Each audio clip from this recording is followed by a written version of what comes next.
Welcome friends, this is Ramkumar bringing you the 37th episode of the Educative series. Here we will talk about the disclaimer first. I'm currently not registered with any regulator in India like RBI, SEBI, etc. The remaining part of the disclaimer you can read at leisure on the screen in front of you. Here we will talk about the commentary on IPO or summarization of an IPO prospectus issued by Laxmi India Finance Ltd. Now we will talk about the issue details. The anchor investors can invest on 28th of July 2025. The issue opens between 29th of July 2005 and closes on 31st of July 2025. The minimum application is to be made for 94 shares at a floor price of rupees 150 and cutoff of 158.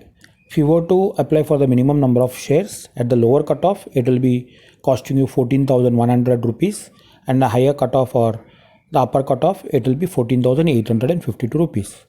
This issue is for 1,60,92,195 shares of rupees 5 each. There is an employee reservation available for the employees of this company. Now, if you look at the financials for the year 22-23, 23-24 and 24-25 in terms of revenue, profit and total assets, you see that the company has made a profit of revenue of 129 crores, followed by 173 crores, followed by 245 crores. If you look at the percentage increase between 23 and 25, it is about 56% that the company is increased it by. In terms of profit, it is 15.9 crores, 22.4 crores and 36 crores. So here the companies increased the profit by about 84.7 crores.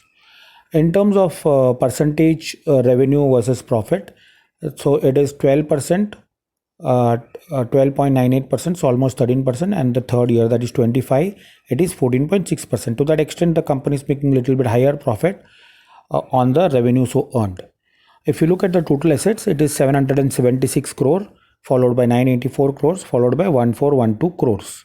So here, in terms of the percentage increase between 23 and 25, it is 55%.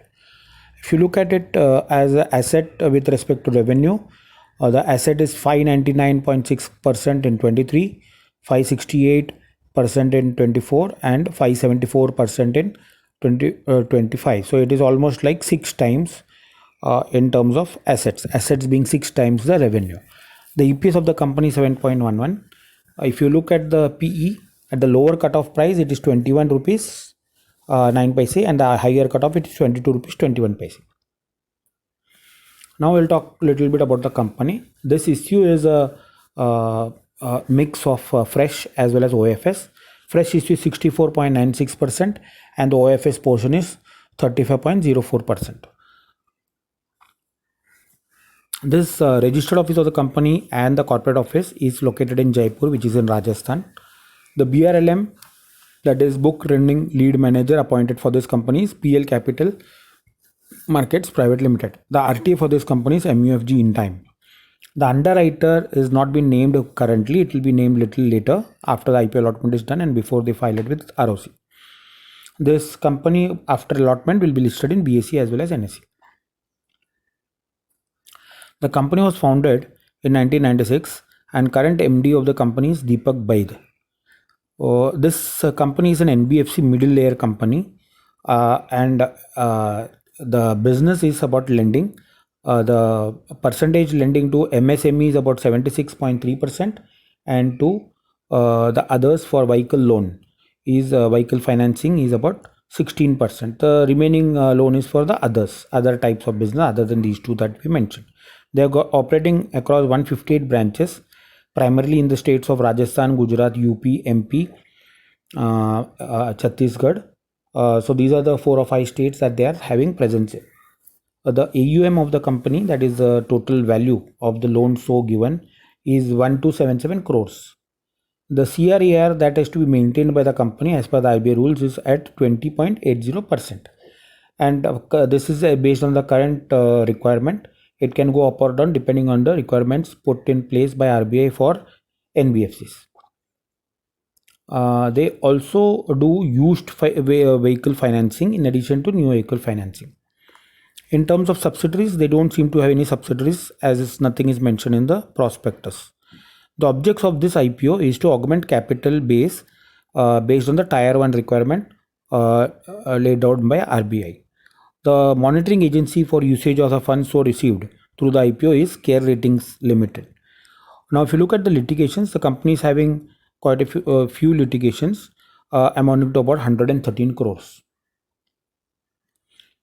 Now, if you look at the CAGR of the industry, the CAGR is reported to be about or predicted to be about 12 to 13% for the years 25 to 27, and for NBFC it is 20% for 27 up to 27. The cash flow the company is reported is negative. So a continuous negative cash flow could create issues in terms of the company not being able to maintain profit.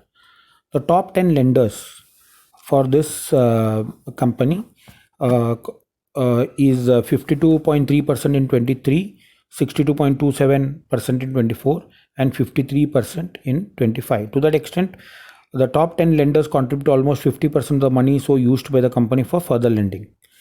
In terms of funding, the lack of funding is an issue. So the company is borrowing money at a higher cost and then putting it out to the public at a small spread.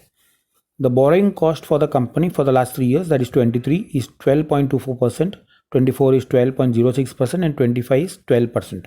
So you can effectively see the company is borrowing at the rate of 12% while giving loans to the people for MSME as well as vehicle financing at a little bit higher than 12%. In terms of lease, rent, and ownership, the company is operating from rental premises.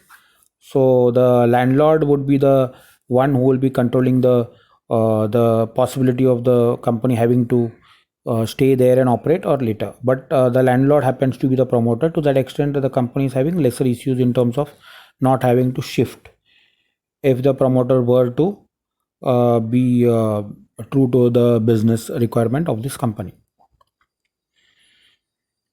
Now, pre-IPO issuances, in the last 1 year, the company has done a split of face value from rupees 10 to rupees 5 on 15th of August 2024.